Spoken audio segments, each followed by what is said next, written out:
Now, it has been a traumatic few days for the US city of Boston. Two terror blasts struck at its landmark marathon on Monday, killing 3, including a child, and injuring more than 100. The attack was followed by an intense manhunt for 2 suspects throughout the city's suburbs. It eventually saw one of the alleged bombers killed and the other wounded and taken into custody. RT's Anastasia Chorka now looks back at the events that took place.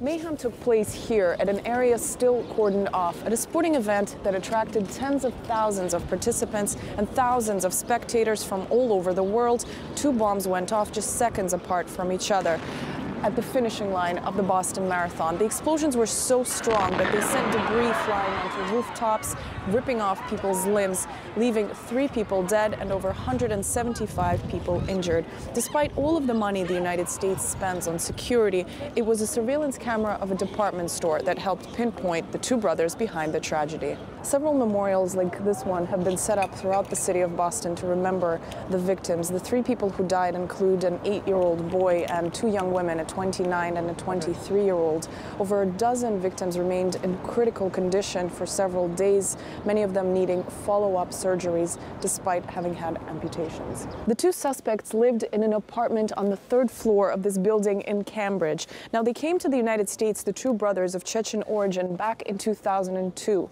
The younger brother, Jahar, became a naturalized citizen on September 11th last year. The older brother had a green card, dreamt of joining the United States Olympics boxing team to get a passport. All of the people who knew them were shocked to find out that they're the suspects in the bombings. But law enforcement officials are saying that they had indications from the Russian government to look into the identity of the older brother, Tamerlan.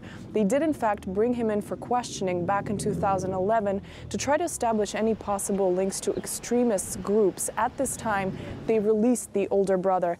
And of course, now, following the days after the bombings at the finishing line of the Boston Marathon, law enforcement will yet again try to establish any possible links the brothers might have had with extremist groups. After Monday's bombings, late on Thursday afternoon, the FBI finally released photos of the 2 suspects. They ended up coming out of their hiding, killing an MIT officer, hijacking a car, releasing the person to whom that car belonged, and got in a car chase with police. The police officers said that the 2 brothers were throwing explosive devices out of their car and shooting.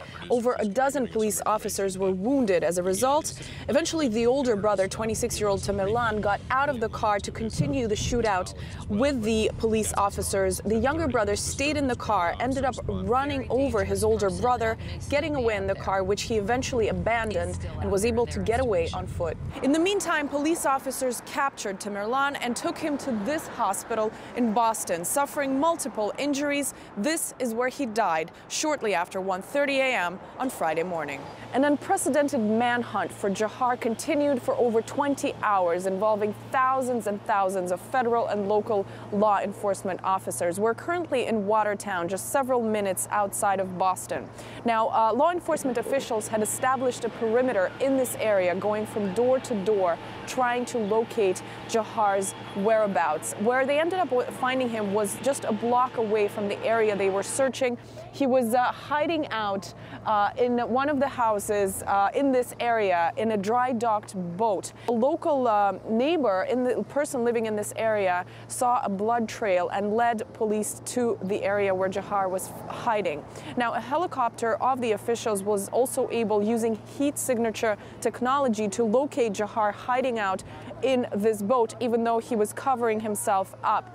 Now, it's important to note that a 2-hour standoff and shootout between police and Jahar continued. Eventually, we know that there was negotiating attempts because the officials were very interested in getting him alive. Eventually, they were able to arrest him, take him into custody. Following his arrest, Jahar was taken to the same hospital where his brother died, also suffering severe injuries. He's undergoing medical treatment under heavy security, and officials are saying that the legal proceedings against him will begin as soon as he's able to communicate. After a week filled with tragedy, shock, fear, and a mass lockdown, the city of Boston has breathed out a sigh of relief.